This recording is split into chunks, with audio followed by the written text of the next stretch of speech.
narrative design considerations. So good morning to you all. Thank you, Trevor. Wanda is one of our past speakers. Can I jump to you next? Sure. Good morning, everyone. My name is Wanda Della Costa. I'm a member of the Satellite Cree Nation in Northern Alberta. I currently teach down at, you can see my background, Arizona State University here in Arizona, but I regularly pop up to Canada. Well, I used to pop up to Canada. I'm waiting to go again, but yeah, I'm here and I run a small architecture practice on both sides of the border. And I think my field would be somewhere in between regenerative design and equity in design and design education. Thank you, Wanda. Can I ask people, rather than calling people out, can I ask people, should we just go through the different people attending?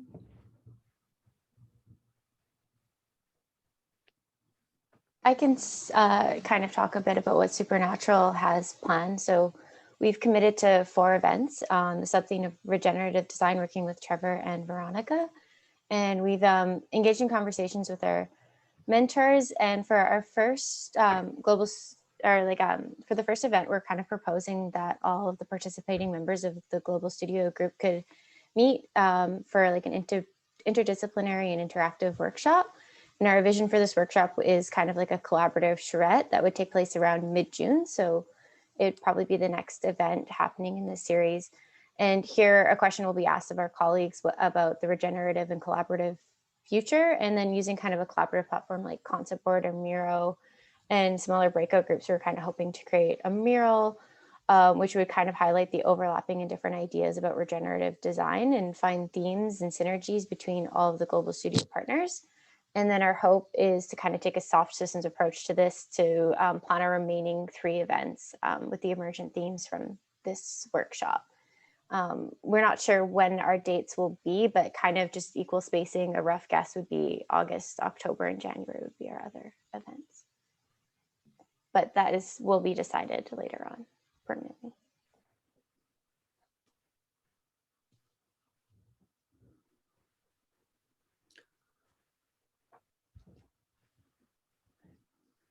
David Fortin, would you like to introduce yourself?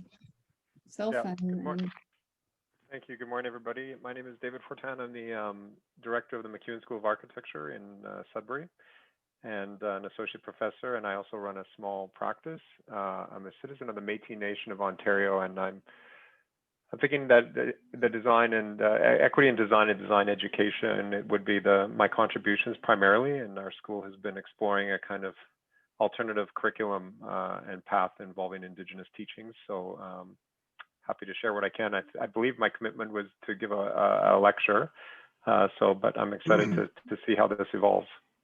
So thank you. Yeah, that is what you had committed. Thanks, David. David Covo, would you like to introduce yourself? Sure. Thanks. Thank you very much, Kristen. Good morning, everyone. I think we've gone through the exercise of introduction once before. I am a teacher practitioner based in Montreal, Canada. I have a small practice and have been teaching in the School of Architecture at McGill University for some time. The exercise that we've committed to, Henry and I will be collaborating on this, is based on a course that has been offered at McGill since 1921. I know that seems like the prehistory of architectural education in Canada, and it sometimes feels like that, but it's a course that has survived, I think, in interesting ways, the transformations that so many schools, not just in Canada and the US and in the Americas, but all around the world have experienced in the last, I don't know, 10, 15 years. And even more so now. What we have proposed as a part of this studio, at the urging of Douglas, I think, so we appreciate very much his support of this intention all the way through, is 6 days of supervised field sketching over a period of, originally we thought 3 weeks. I think 2 weeks is going to be more effective. Henry and I will be meeting later this week, but I think we're looking at August as an ideal time to do this. We're going to be refining the details of contact and so on and so forth. But the course is not one. The intention is not to develop Christmas cards and an exhibition of traditional architectural sketching and watercolor painting. We have always treated sketching as a form of field survey. The sites that we typically use give students an opportunity to use their sketchbooks and pads as a framework for the documentation of experience. We explore sketching as a process, a kind of framework for our encounter with both familiar and new environments, and as a strategy for acquiring knowledge about where we are. Well, one of the things that Henry and I are going to go through this week, we're going to try to connect the 6 days of field sketching, supervised field sketching, with the themes I think that are emerging in this exercise. So we're going to develop it not so much as a standalone exercise, which was the original vision, but as an exercise that supports work by students and others in relation to some of the themes that are emerging in the proposal and also in this discussion. So I'll stop there. I'm very excited about this, by the way. Yes, it's really exciting to actually hear, and you're right, we have most of us have introduced ourselves before, but it just always seems nice to do it again at the start of every meeting. And it is really exciting to sit and talk with people around the world about these ideas. Abira, would you like to introduce yourself? Sure. I wasn't there at the last meeting. I'm from the University of Calgary, part of AEDE, Advocates for Equitable Design Education. And I was just brought on the team recently, so I'm really excited to be here and hear what's going on. Yeah, I'm happy to be a part of Global Studio and see what comes out of this. So thank you guys for having me. Great. Would the other members of AEDE like to introduce themselves? I know, Joy, you're online, and yeah, I'll go. So with Abira, Sasha, and Melissa, I'm also with Advocates for Equitable Design Education, and we are going through a bit of a transition and trying to see what the role of us recent grads will be, but also bringing on new members to help the initiatives we started keep going. I think I'll just quickly bring up the topic that we're considering. In our initial proposal 2, we outlined collaborating on some panel events or lectures, but also trying to create some workshops. And something that's been interesting to us recently was the idea of how to conduct a workshop that's focused on community research. And we're also trying to question in that what the nuts and bolts of participatory planning are. And some of our inspirations from this were this field school that one of us, I'll get Melissa to talk about that a bit, participated in one of our week-long courses this past winter, but also looking at a course that was offered through the University of Alberta and the Native Studies faculty, and how they were using working with students and Dene people to try and help with archival research. So not just an architect or designer coming in and saying what they need or what they think a community needs, but seeing what we can do to really help in that process and fill a gap in terms of what our expertise are. So we're looking at maybe running this workshop over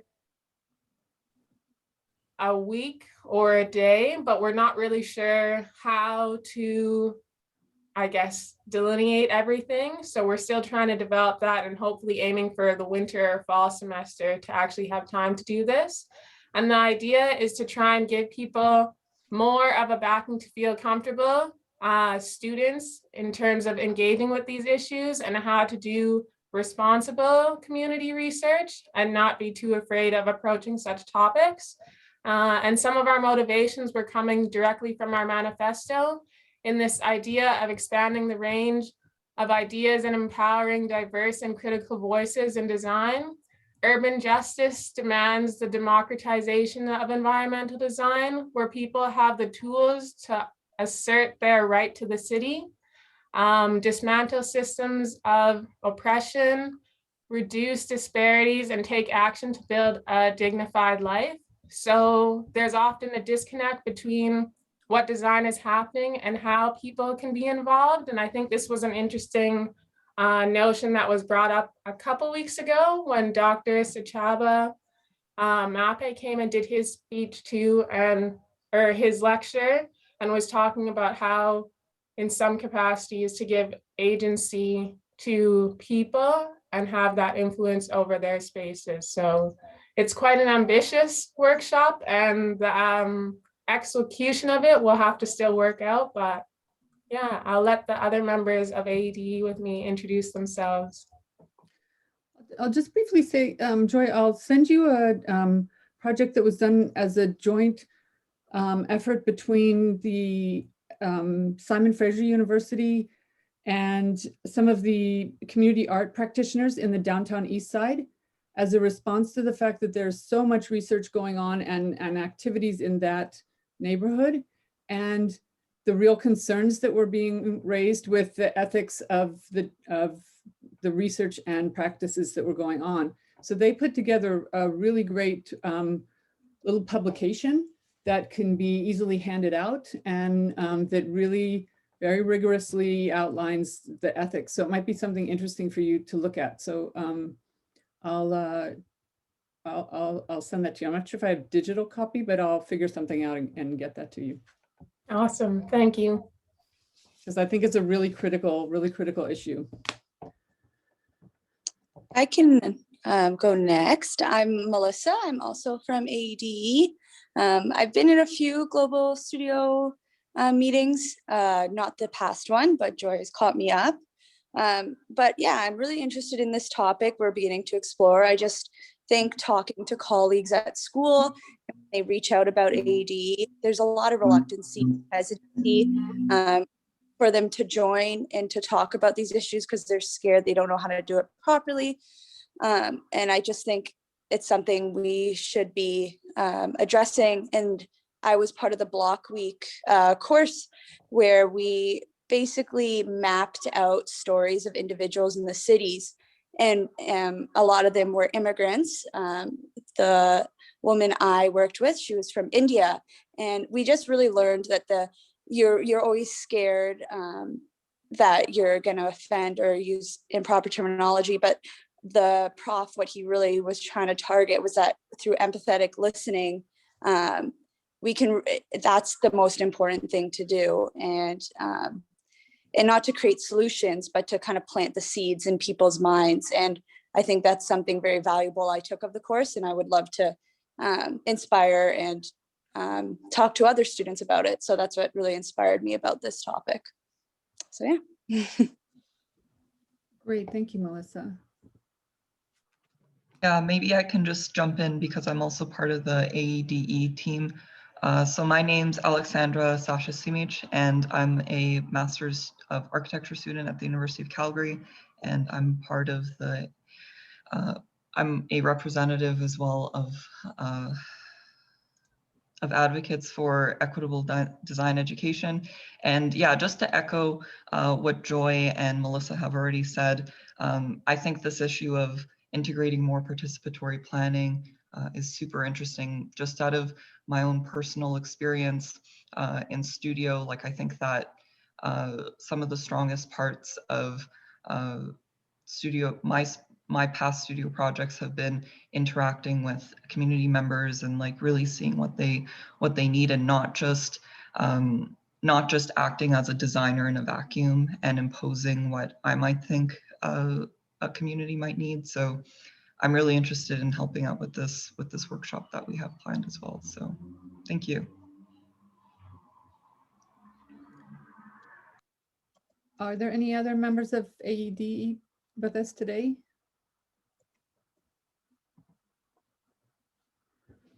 Okay, we have two people from CPDI Africa with us. Would you like to introduce yourselves? Okay, definitely. Great. Hi, Kristen. This is Hi. Madly Okumawa, the founder and director of CPDI Africa. That's the Community Planning and Design Initiative. And and I'm also here with Chibuzo Ohanije, who's an architect and member of my team at CPDI. So he'll be working with me closely, all of us closely, on what we plan to achieve. We definitely started out thinking about doing another lecture series or a lecture presentation on our work, which is Africa's contribution to the discourse of contemporary architecture, looking at sustainability and heritage preservation. But we're focusing a lot now on curriculum development. What are those courses that students are kind of realizing that that's what's been missing in their education, and talking about these kinds of developments of these new curriculums. So we'd like to bring that conversation to our platform here at the Global Studio, kind of collaborate with others who are doing similar work like Sechaba, and other of our members here, and see how probably we can pull a workshop together, but we're still thinking through it. So that's where we are for CPDI. And so that would be heritage preservation from the African perspective and curriculums development, a workshop around that. Great. Chibuzo, do you want to introduce yourself as well? Hi, everyone. Good afternoon from Nigeria. My name is Chibuzo Haneje. I'm an architect and the global ambassador for CPD Africa. Like our founder said, we are trying to work on modalities to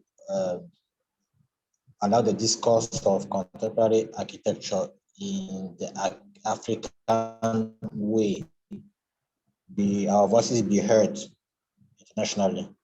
So we've been trying to do research and do studies and come up with what the definition of contemporary architecture is right now, and let our voices be also heard, and let them know that we have design languages and design patterns that speak for themselves. So I'm here with her. We are going to work hand in hand with the group. And like she said, we are trying to organize workshops and see how we are going to make this a reality. Thank you. Thank you, Chibuzo. Melissa, would you like to introduce yourself?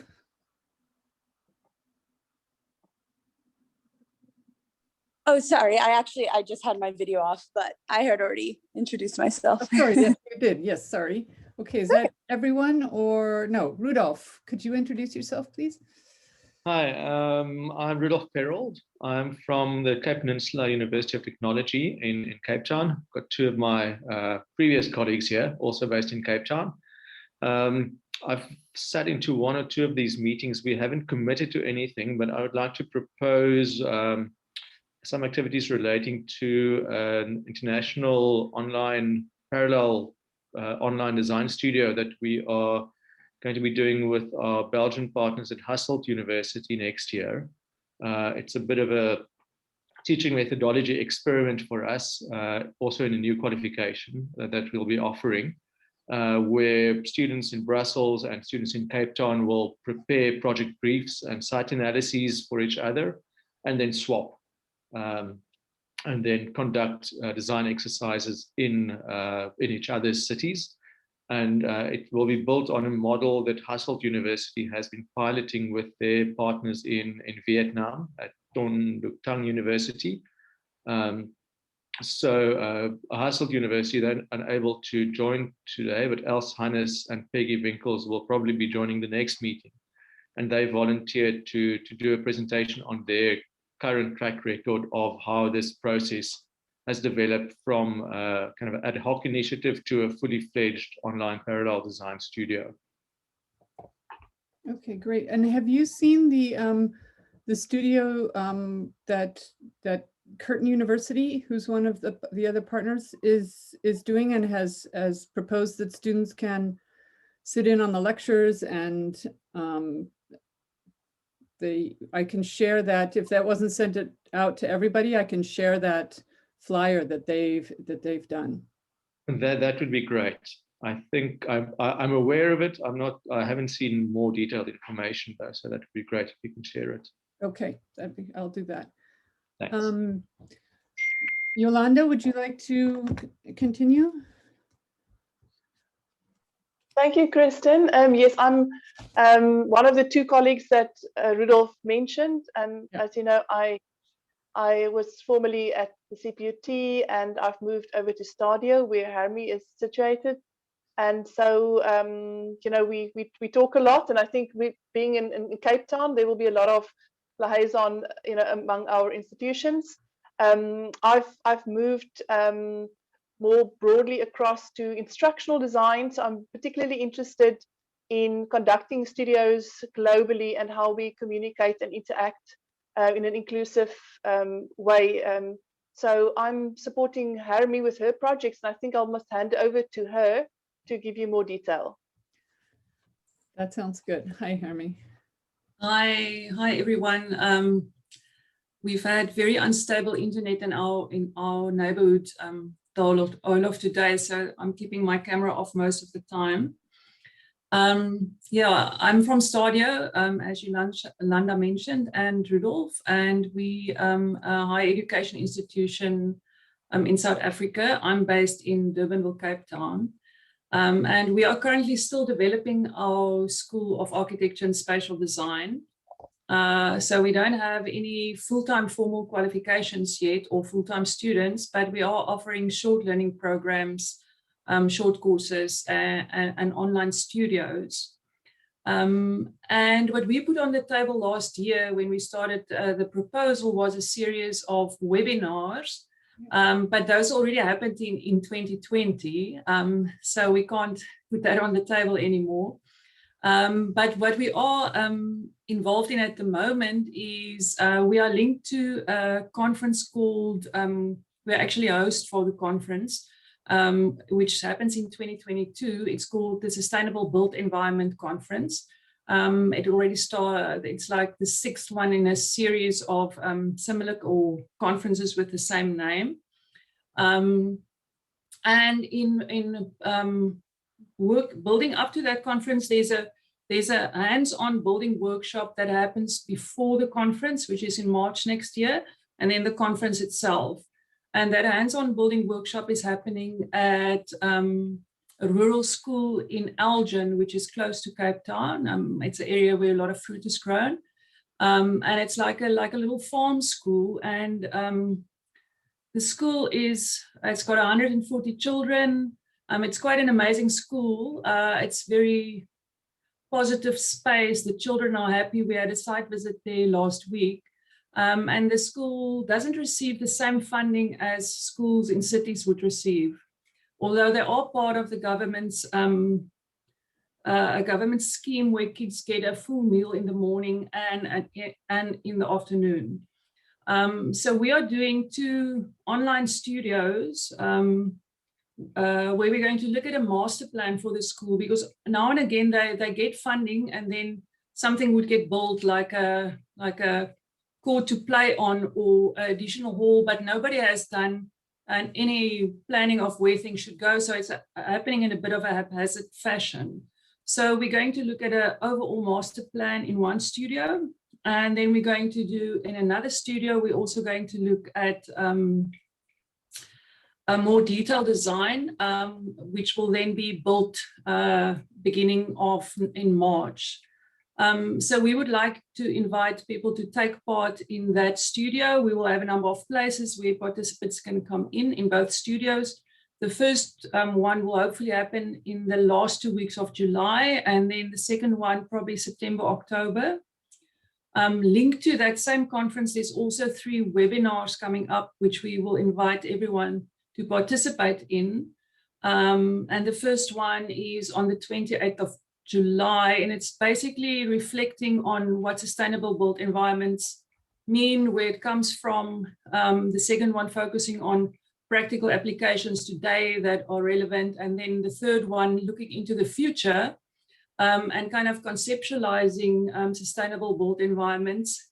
And on a side note, I haven't asked Douglas yet, but I was hoping he might contribute to that webinar. talking about hope. So I'll still have to write to him about that. Yes, that's what we're doing. And then next year, the conference will have an online, you're of course welcome to come to South Africa for that conference. We'll definitely send out the invites, but there will be an online section, and we will make a number of places also available for Global Studio participants in that space. So thank you, Hermie.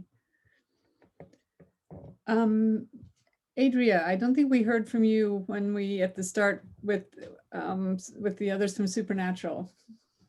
Sorry, I missed my window. I was having audio issues. Can you hear me okay? Yes, we hear you fine. Okay, good. I'm like using my phone and my computer at the same time. Hi, everybody. My name is Adria. I'm one of the organizers for Supernatural. Just echo what Larissa said earlier. We've been working on a series of workshops based on generative design.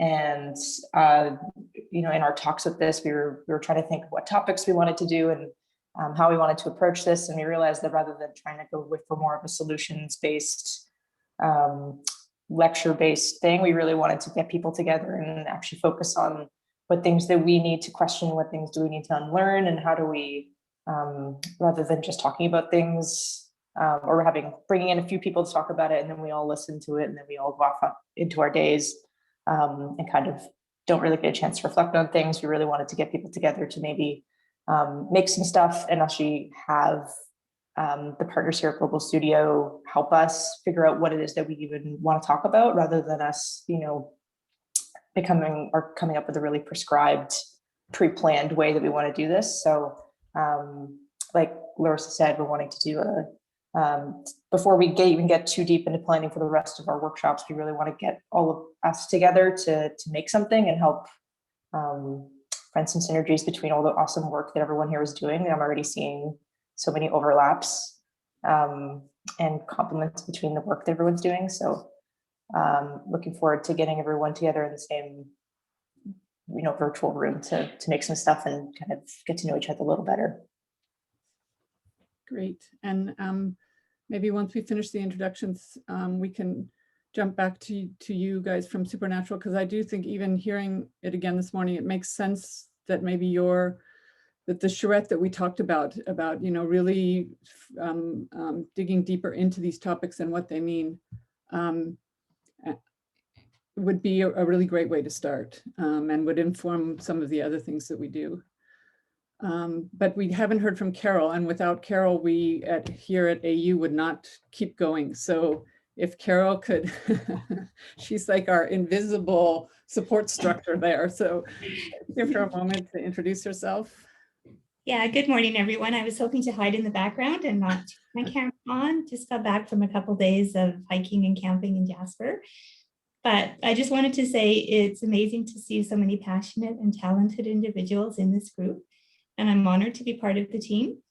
And so just thank you. I'm here just to provide some admin support if needed. Thanks, Carol.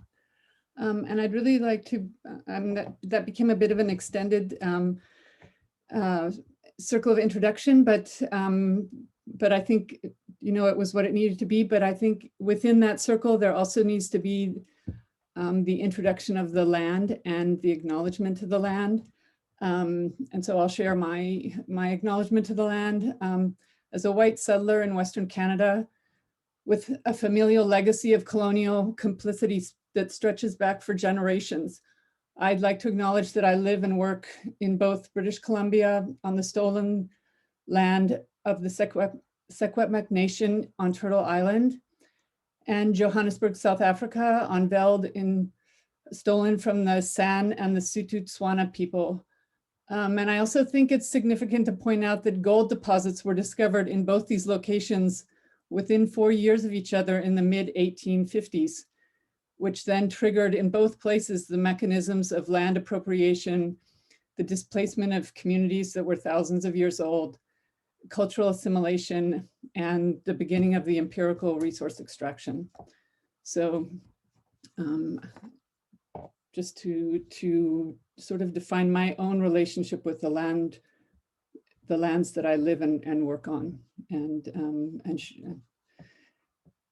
And so I think it's obvious as we have 22 people here today, and some of you are from the same group, but it's clear that, you know, we can't, even if we had talked about the fact that doing more than one activity a month becomes, you know, a bit overwhelming for people organizing and also for people attending. And so I think one of the things we can maybe think about is which of the groups can maybe work together on joint projects could be an idea, or who could be in support of each other.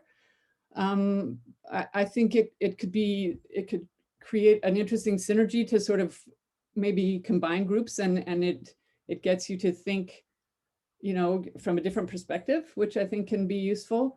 And so I think that's one thing that we can think about. The other is maybe having heard what everybody wants to do today, that might sort of inform what it is that you've been thinking that you'd like to contribute. And I think what I'd like to ask is that if one person from each group or the individuals could send a brief summary to me of what it is you'd like to contribute, so that so that we can actually start to organize that onto a timeline. And also included in that would be dates that when you'd like to do your project or activity, and dates when you can't do your project and activity, so that we can begin to, you know, actually schedule these things. And so that would be great. And I think if Douglas, will check in with Douglas, because I know he's coming and going today because he was in 2 meetings, and he wanted to talk about the equipment that is part of the proposal and what exactly makes sense. People get some input on what makes sense as far as the computers that we're going to buy. So Douglas, are you with us now? Yes, I am. Okay, great. Let me just again, thank you, Kristen, for getting all of this organized. And it's very exciting to hear what all the things that people are wanting to do. And I'm going to complicate matters a little bit first by suggesting that we could actually even do more. So we're all doing these studios all around the world. If people need guest critics or other kinds of sharing, I can at least speak for the Athabasca people. I know many people on this call are very, very busy, but for the Athabasca people, if we could help with online crits and other things like that while people are doing things, we would be happy to do so. I'm sorry, I just volunteered Kristen and Trevor and Veronica and Henry, but I know we are, because we do this all the time. So, but the other thing is, we're all working on very interesting content, it sounds to me. And I'd ask people to think about how we might be able to share that. So, and I'm just going to quickly share with you, we got some funding from the Alberta government to develop a micro-credential in energy efficiency for the AEC industry. And we're actually going to try and work some artificial intelligence into it. But as we develop the components of these things, we would be happy to share some of those as well, in the hopes that everybody would be sharing. The other thing, though, that I think is really important is, really, this is a very small grant, but the agency that we received it from, Social Sciences and Humanities Research Council, has much bigger grants as well. Some of them are called the partnership grants, which many of the Canadian colleagues will know about. These come along every couple of years.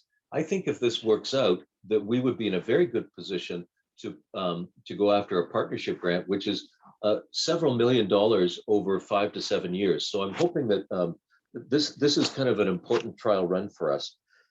The other thing, before I get to the computers, and I'm sorry to keep inflict this on everybody, but just if anybody wants to do, again, a little bit more, I've mentioned music, which I'm very much involved with music, and the opportunity to use this network that we've got to share musical and visual performances at the same time to an international audience, I think is an extraordinary opportunity. So if anybody is interested, and I don't want to take more of the meeting about this, but if you're a musician or a visual artist, or you know musicians or visual artists who might make for some interesting pairings, I'm not sure how I'm going to fund this, and I don't like people to work for free. I'm looking at some grants that are for BC artists and musicians, so we might start with that, but I'll try and find money for international artists and musicians to work together, just in order to do something special that we could share during this difficult time. And so if anybody's interested in that, I am definitely interested in working on that. But what I was supposed to talk about was computers. So when we put in the proposal, we have $22,400 Canadian to get equipment into the hands of students to create their own content and share it with all of us. So again, the emphasis is on students creating the content and sharing it as open educational resources. So originally there were 8 kind of sets of equipment that were going to go out, and each of those sets of equipment would be about $2,800 and would include a computer and a video camera with microphone setup. I worked with Rasha, who does the surviving architecture. I'm sorry she's not with us today, to sort of map this out, and I'm exploring that. So the 8 groups of computers were going to Perth, CBDI, South Africa, the Indigenous Design Centre, Dalhousie, Calgary, AU, and then one to Rasha as well at Surviving Architecture to help guide us with creating this content. So I don't really have any great preferences. I started with Apple. I'm trying to get them to give us a deep discount or donation. It doesn't seem to be going well in that respect. I had originally actually spec'd desktop machines because they were more powerful, but in discussions with Kristen, people talked about that laptops, which are more portable, would be a better idea. And again, I'm not settled on any piece of equipment. We didn't specify any piece of equipment in the proposal. So if anybody has any opinions or suggestions, I would be happy to hear from them. Otherwise, I'll continue to go down the route with getting us Macintosh laptops and try to get the best deal I possibly can. We also specified some video cameras, and we'll work with that. And then basically what will happen is they'll come to AU, and then we'll be shipping them out to everybody to develop content. And also Rasha will do a workshop on how to create that content. And again, if you haven't seen Surviving Architecture, it's well worth a look. She does it all herself, and these great 5-minute videos, which she posts on YouTube for free. So so I'm going to pause there to see if anybody has any questions. Anybody have any solutions? Yeah, I actually do. My name is Chigozo Hanajer once again. Okay. And thank you, Douglas, for such a great presentation. I heard you say your preference is Macintosh computers, which is a very good choice. But I also heard you mention CPDI Africa. Down here in Africa, Macintosh computers are good, but we easily get for creating content in Windows-based, Macintosh-based computers. So I don't know if there can be a balance between maybe probably parts Apple computers and parts Windows-based computers, so that wherever the computer is going to, the region might have a grasp of how to make use of it based on what is available in that region. That's my suggestion. Okay, I have no objection to going with a Windows computer if that's more acceptable to the group. Nothing of this is cast in stone. So does the I prefer them all to be the same because I'll probably be able to get a better discount on it. But if Windows is better, please, everybody is welcome to weigh in on that or send me an email. You did cut out a little bit. So what I think I heard was that Macintoshes might not work as well in your environment as a Windows-based machine. Yes, that's what I was trying to say. The softwares we basically use here for content creation are more Windows-based than Macintosh-based. That is around Africa. So that's what I was saying. But I hear you, it's better to buy a bulk in bulk because you are going to have more discounts But down here, we easily play around in Windows-based software than Macintosh-based softwares. That's what I was trying to. Okay, all right. I will look into that and see what if I can get it. It'll probably turn out to be less expensive to work with Windows-based machines. But I'll simply ask the group, would anybody have any objections if we went with a Windows-based machine? No, I think that would be fine with us. Okay, then I'll get to work on that and try and get that equipment moving as quickly as possible. And if anybody has any good connections with dealers or vendors in the Windows world, please send me a note and I'll try. As I say, I want to try and make this go as far as possible. If I can get more than 8 systems, because we've got some new people who've joined us, I'd love to be able to get them systems as well, and I'll see what I can do. So I think that's it, Kristen. On this one, everybody's all, as I say, is free to contact me, email me, phone me if you have anything to do with this. And also to think, I mean, one of the things I know poor Kristen is going to have to do is schedule all of these wonderful activities in a way that the maximum number of people can participate, and also that we try and stagger them throughout the year. So any help you can give her will be greatly appreciated as we build a schedule, because there's so much we could do. I think our problem is going to be editing it down to a reasonable level of activity for the next few months. So thank you. Hi, Douglas. Yes, thank you. Yes, I agree. We have the problem of riches, so to speak. So we have so many amazing things and people working with, but I do think it could be quite interesting to sort of maybe rethink about how we could, partner and combine activities to sort of add complexity to what we're doing. One of the things as I was actually writing the introduction to Sechaba's talk last week was that we wrote the proposal with 3 focuses, and in fact, maybe a challenge to ourselves is how do we erase those boundaries between those 3 focuses and look at them as one and in a much more interdisciplinary way from multiple worldviews, so that we really actually are working in a much more complex environment, so to speak, which I think is the direction that, from what I'm hearing from everyone, we all want to go. And also to build on what you were talking about with your music, which I think is, is great to get together and do things outside of architecture, although to me that's all part of architecture, is we had also talked about the idea of, bringing in other genre of art, of poetry, of music, different forms of music. And so the idea of how do we, once we schedule these main activities, how we can sort of enrich the Global Studio experience with, sort of student get-togethers and things like that, that can be done around, an art project or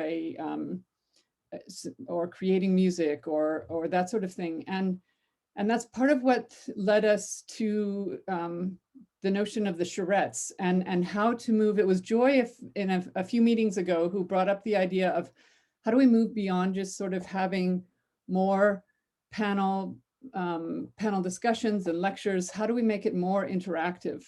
And so we had talked about the idea of a charrette to develop a logo for the Global Studio with the students.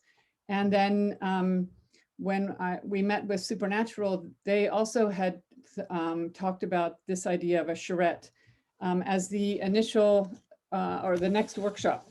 And so I think maybe we could, if I hand it over to one of you from Supernatural, we can maybe talk about that a little bit more as the first activity, because I don't think we're obviously going to get the timeline hammered out today.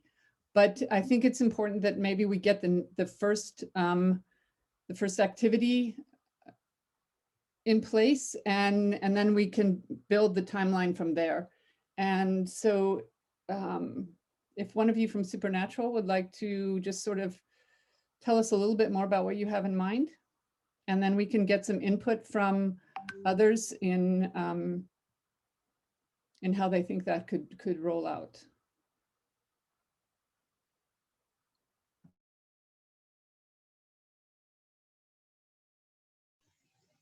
Yeah, I can step in here a little bit, and Adria can add in if I'm forgetting anything. But what we were kind of thinking for the first thing was to, like Kristen was talking about, kind of create something and have something a bit more tangible and more interactive of a kind of a workshop as opposed to just putting on a lecture.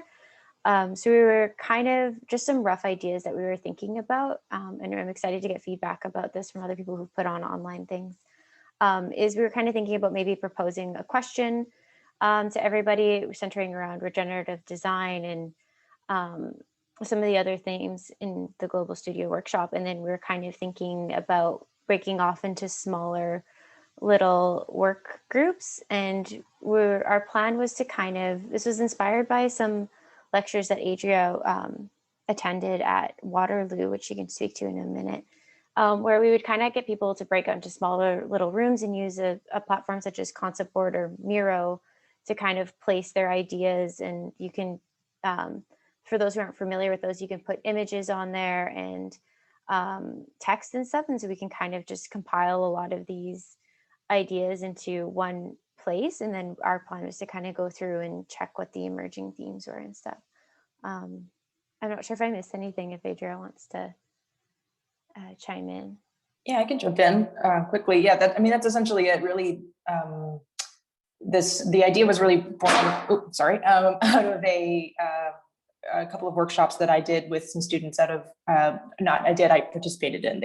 I didn't organize them at Waterloo with their group Treelands Global Stories, and they had a really great workshop where they broke people up into smaller groups, and we used Miro to create a series of collages together that kind of each person got to use to tell a story of their relationship to land and to like their relationships as, settlers or indigenous people, and share that with the group. So that was a really great way for everyone to bring a personal piece to it. And this was following a lecture that they had previous. And I thought that it was a really great way to bring people together rather than to reflect on something that they had learned, and also find some synergies between people's narratives and stuff. So I thought that would be a good, or we thought it would be a good thing to bring the partners here together because we're all, at least to me, it seems like we're kind of off doing our own thing. And so far we haven't really come together.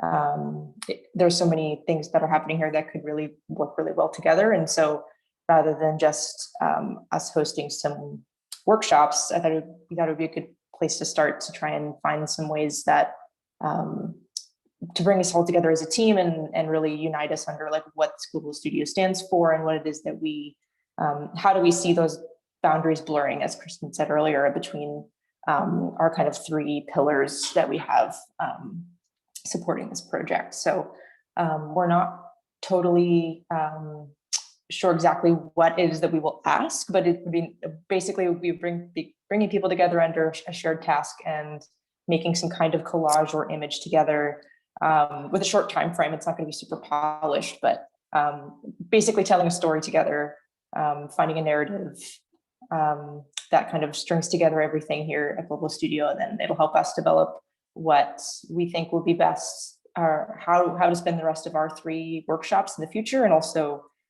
may actually simplify some of the scheduling here, because some people might be like, oh, you're doing something really similar to me, why don't we do something together? Or people can maybe schedule things together to complement each other as opposed to scattering things around over the next year. So it kind of works on both fronts.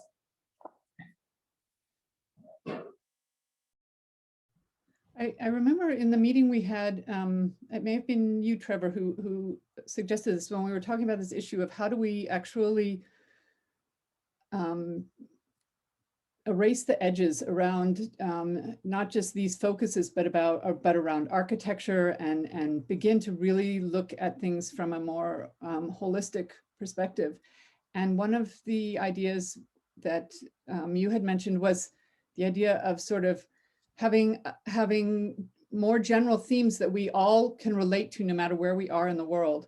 And I think you had suggested the idea of land, water, and air as sort of themes, and those be larger themes that we begin to think about our topics in as a way to sort of erase some of the more conventional boundaries that, you know, we like to feel safe inside those boundaries, but maybe we need to erase and step outside of, so that we really do.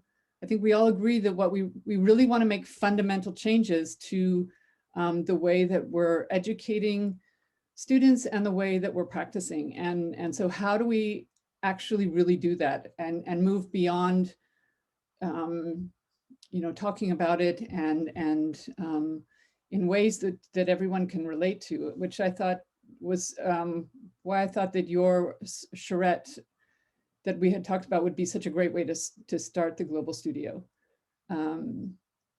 So, and the other thought I had is, as you were talking, is maybe today we could all just sort of agree to be open that if we heard someone else talk that seems related, or that maybe they could assist us with what we would like to do, and they seem like a you know, somebody who might know more about where we want to go to or have more knowledge, that it would be okay that we reach out to each other and ask that. You know, I think maybe particularly for the student groups who have joined us, but really for all of us. I mean, we all need to learn, and we all need to unlearn, and we all need to, you know, find new ways forward. So I think, you know, if we could all today agree on a real character of collaboration for this Global Studio as a whole, rather than sort of a, you know, a series of distinct events. I think, you know, it could be, that could be helpful. And I'd like to open it up at this point if anyone has any questions or suggestions. If you want to go ahead and unmute. Yolanda is asked in the chat box, if we shared ideas in a central place, it would be helpful. Yes, I had shared with everybody. I created a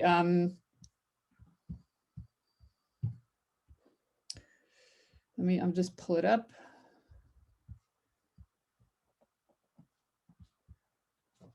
And I can share my screen.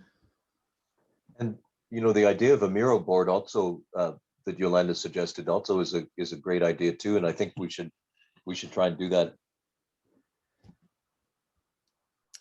Here's a Padlet page that I had created, and I sent everyone out the link that could be a place to begin for people to put ideas, as well as, yes, we can create, and perhaps that's another thing that we need to decide on is which technologies we're going to use as far as which platforms.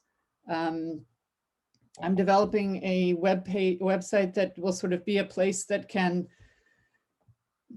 that students and ourselves and others can go to for information about what's going on, but also to put resources, because it was something that struck me is that it would also be nice to have a place where you know, we could put announcements and resources. Like I listened to a really interesting panel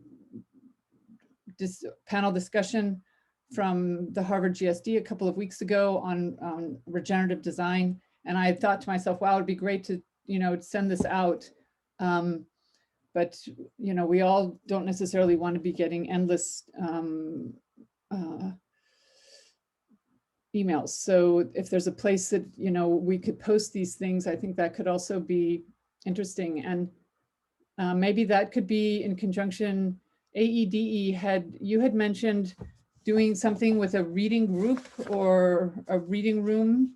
Joy, would you like to, or one of you from AEDE, would you like to talk a little bit more about what you had in mind for that? Because I think that could be something that we could perhaps get going, and it could be running the whole time, and it could be a place to begin to compile some of the resources?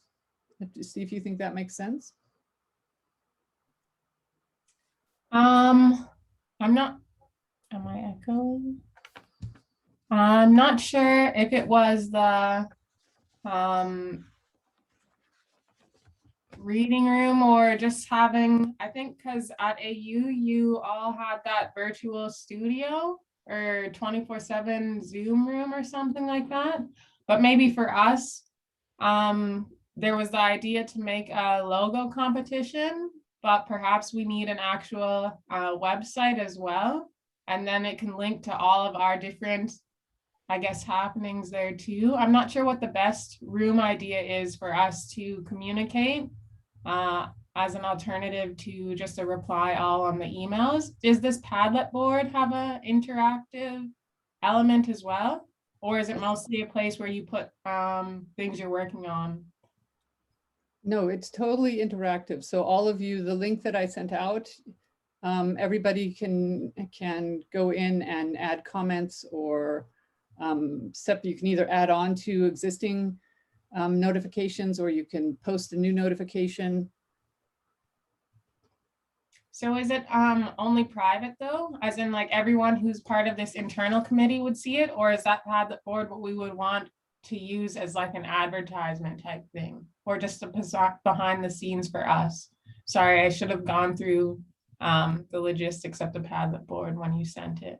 Because that seems like a good place for us to connect and share what we're working on and maybe reach out to other people. I think if we can have all of our contacts maybe on like a little segment of the Padlet board too, that can help because a lot of, I guess I'll send you the contact of some of the partners I have in AD here who aren't part of this email chain, but maybe that's a good way to just directly get in touch with different people and maybe add our 2 cents to some of the things that are being developed. Okay. I think that my experience is the Padlet board is a good place for perhaps within our, this group to post ideas and what we're working on and pose questions and things like that. You can also, send out a notification to if when you post something, if you want people to know that you've posted it. I think maybe I don't know what anyone else thinks, even if it's just a very simple website. I think a website could be a good place just to have one location where people can go and it can have links to, the Padlet board, to the different participants, to the schedule, to these, so that we sort of have a central point for all the information and all of the activities that will be going on. If anyone has a different idea, I'd be happy to hear that. I'm also aware of the fact that we've hit the sort of hour mark, and I know everyone's really busy. So I would like to open it up if anyone has any comments or questions.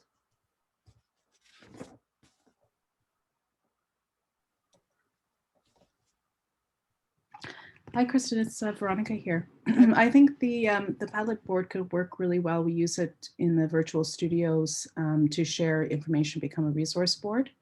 I wonder if it would help to have like certain headings, perhaps under the major themes of the research, so that we can all kind of post in certain headings, and then perhaps those can expand as we move through the research. That's a good idea. Yeah. Yeah, I can echo that because I find in my experience with Padlet, it's really easy for things to get lost because the more you post, so finding a way to try and keep things organized so we can find what we're looking for would be great. Are there, and people had mentioned using Miro board as well? Is everyone? Yeah, Miro or concept board. They're both pretty similar. Okay, and would you, and those would be for the actual activities as opposed to for us to interact as a group on sort of as a communication tool? They're less, I find concept board less of a communication tool. Like it's less of like it's not like a chat room or whatever. It's more like a giant whiteboard that you can like pin stuff in. So I find it's better for like interacting. Like you have something specific that you want to draw on, or you want to visually have a lot of people interacting at once. I find it's really good for that. But it's less like, it wouldn't be like a replacement for something like a Padlet board. But it would be good if people were wanting to do something that's maybe interactive for some of their programming. It could be a good option for, I think, multiple people. And I haven't used Miro board. Is it something that, for example, because a way to maybe get more participation with students, because having done the design, the Sustainable Design Student Festival that lasted about 2 months a couple of years ago, I found that we really needed to work on how to get the students to be able to work on things together and actually engage with what was going on. So is the Miro board something that you can sort of put up and leave up and like at different times so that not everyone has to work on it at the same time? Yeah, it's something that at least I know many schools have used it, but at Dalhousie we used it when we went online last year, and we did group projects. It's basically like a giant wall that you pin things up on and it stays there. If you have a paid account, it's pretty much infinite. So you can have like a whole chronology of a project and you can draw on things and leave comments and whatever. So, and different people can work on it on different times. You can draw to all your notes stay, and you can also export things. So it's a good way to kind of map projects over time. So, okay, so it's looking, so basically now we're kind of outlining the idea of having Padlet for basically interior communication, the Miro board for projects, a website that sort of is the central point of organizing it all. Is there anything else anybody would like to suggest that they've had experience with that they think might contribute further to really engaging the students to work together and for us to be able to work together as well? Kristen, I don't want to overcomplicate things because I think it's also, there's so many tools around, and it's yeah, exactly. just make sure that we use the right ones. But I'm finding Slack, for example, a nice platform because it's also mobile enabled. And I think for the context in Africa, using students who are wanting to be mobile, I think that's a good consideration. But others may feel differently. I mean, of course, we use WhatsApp extensively, more than anywhere else in the world, but it may not be the same for your context. So I think some kind of I'm not sure, I'm hesitant when I suggested kind of a platform, but perhaps Slack is easier because you can create channels and you won't be bombarded with notifications all the time. So I'm not sure. I think we almost need to brainstorm that at some point. You know, what are the kinds of channels that we need? We probably need some for the separate projects where only smaller groups will be involved.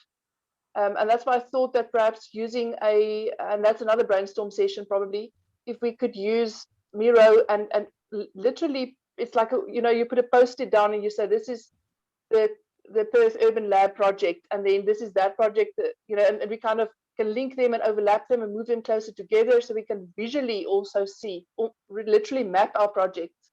That's what the Miro board would be good for. So I think we need to decide what it is that we want to do and then pick the appropriate tool. But I agree, it's quite, we're spoiled for choice, and that makes it even more difficult. Yeah, and I think it would be useful to have sort of a toolbox that we all agreed on, that these are the tools that we may use them for different contexts and different activities, but just so that we have both a consistency, but also I think it's really important having I work extensively in Joburg, so, and I'm very aware of we can't make the assumption that everyone has unlimited access to internet and to be able to support a lot of bandwidth. And so how we can at times also maybe design in alternative ways for people to be able to participate. Like, for example, you know, I have colleagues in Cliptown and Soweto who often join Zoom just on their phones without the video, and that allows them to still participate even though they can't see everything, but they can still participate. So, you know, I think with some thought we can, you know, not only come up with a sort of a toolbox of the technologies we want to use, but also make it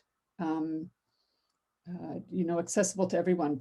Because, for example, we also here at AU, I was in a studio review, and one of our students was, you know, had a dial-up connection in the very far north. So, you know, I think we really do need to be also, you know, conscious of which technologies we choose from that perspective as well.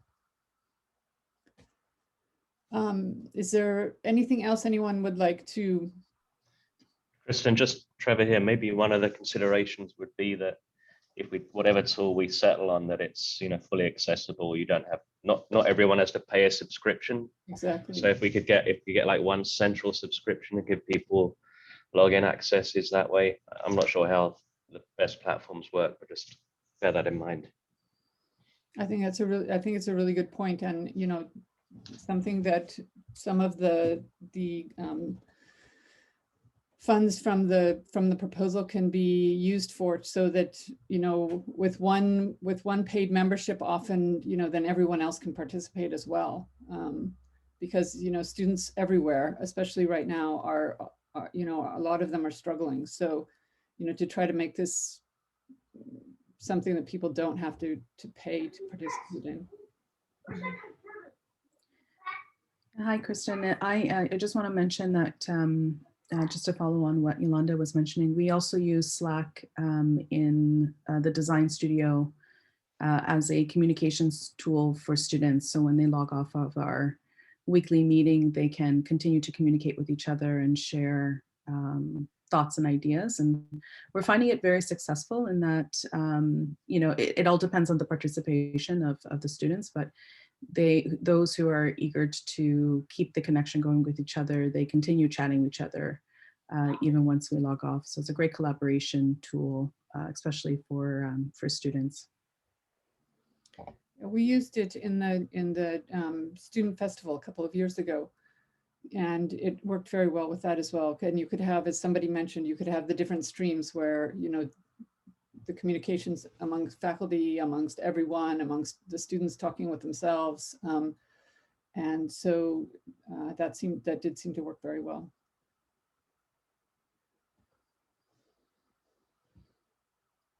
Okay, so maybe I'll send out sort of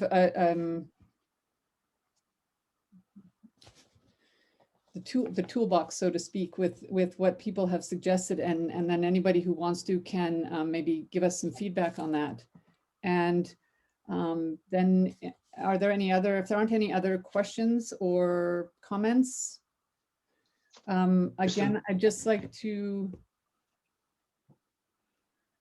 if I could just, yep. I just wanted to say that I'll talk with you about the website. I've got a couple of ideas of how we might be able to get a website going quickly and cheaply as well, but good. So we might be able to do something there. And also, just as we wrap up, thank you everybody for all your time today and for participating. This is, I must admit, I'm very excited and enthusiastic about what we could do together. And I really look forward to working with everybody. And also thank you, Kristen, for all your hard work on getting this organized.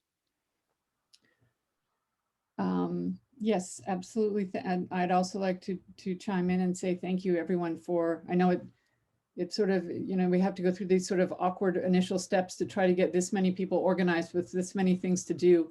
But I think, you know, it's a bit painful. Those first few steps can be a bit painful, but we'll you know, then we'll get, now that we've heard, I think it's really important that we hear what each other want to do and really think about how these emerging themes can be blended and mixed together. So I do think it's worth the time. And so, but I think the things for me that will that I'll need from you is the activities. Again, what is the activities that you want to contribute, and maybe include in that other people who having listened today, you think you might like to, potentially combine something with, and the dates, both the dates that you would like to have your activities, like a couple of you mentioned,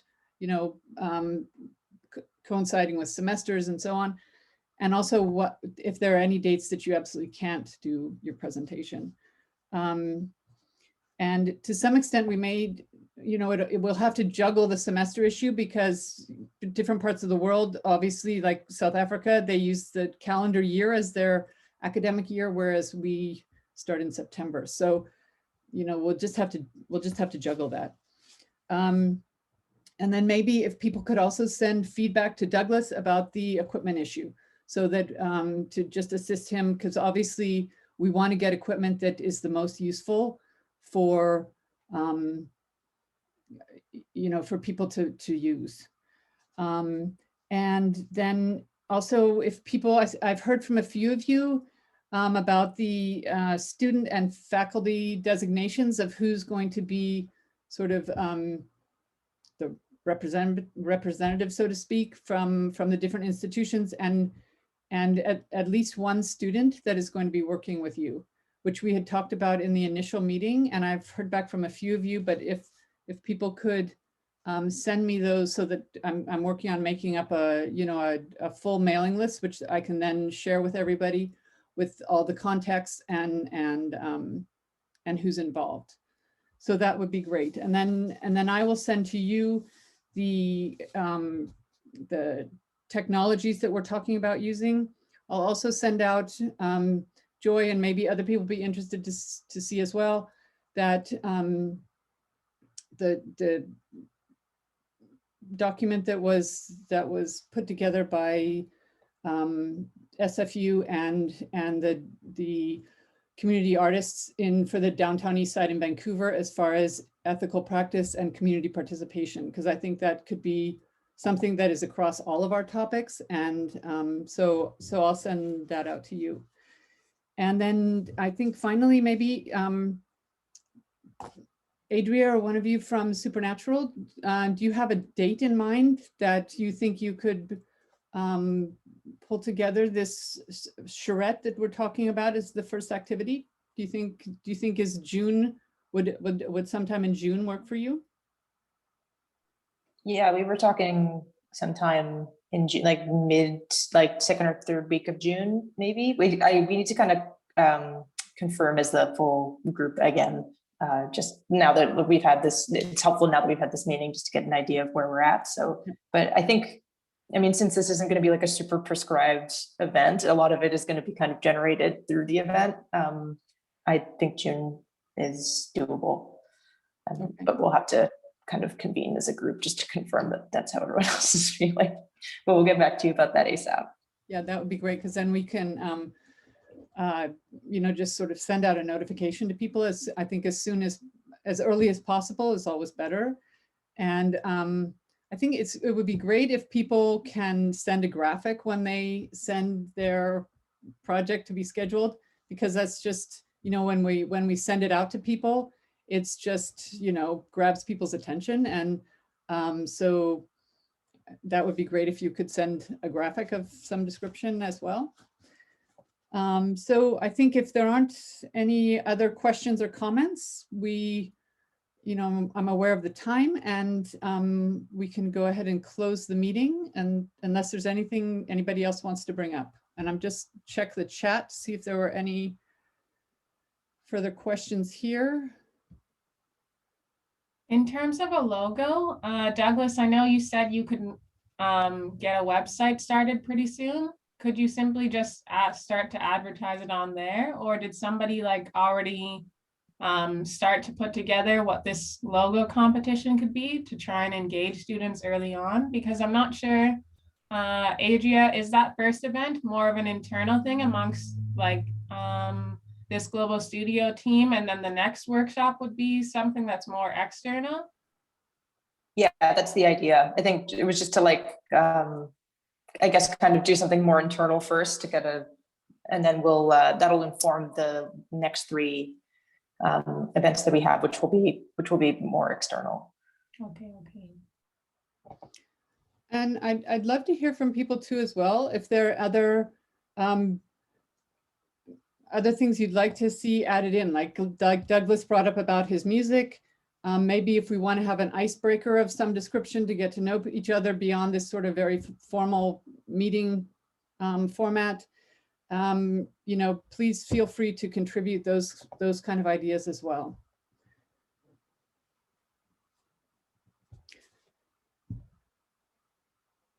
All right, if I don't see anyone's raised hands or any questions, so I think we'll go ahead and end it for today. And I just again like to say thank you to everybody for your time, and that I echo what Douglas said about I'm really excited to work with everybody. And I mean, it really is pretty phenomenal to think that, you know, we have these conversations now on a global level. And I think that's really, really exciting. So I work in different parts of the world. So, you know, I've been working that way for years now, but to now be able to do it, you know, like just jump online and have conversations with people from different parts of the world, I think is pretty extraordinary. And it's maybe one of the silver linings that COVID has given us. So to put a positive spin on that issue. So so thank you, everyone. And I will get this email out to you. And then as soon as I hear from people about their activities and schedules, which let's put a timeline on that of what, if by say, would Monday be too soon to ask people to have just a brief summary of their activity that they want to do and the dates, and so that we can start to get this timeline formed, because otherwise for all of us, the weeks just go by and it doesn't happen. So if we could say Monday, if people want to raise their hand, if they think that's too soon, then we can make it 1 week. But I think, you know, if we could get people to do that within that kind of a time frame, that would be great. And then we can start to map something out, and then just, you know, I can share that with people and get feedback. And or as Yolanda said, we can have another quick meeting to and actually put the ideas up on a board. But I also know people's time is valuable. So okay, so I'm not seeing any hands that Monday's too soon. So if by Monday people could just send me the brief description of what it is they want to do, the dates, and who they might like to work with, that would be great. Okay, thanks everyone, and we'll see you next time. Thanks everyone. Thanks. Thank you. Bye-bye. Thank you. Bye-bye.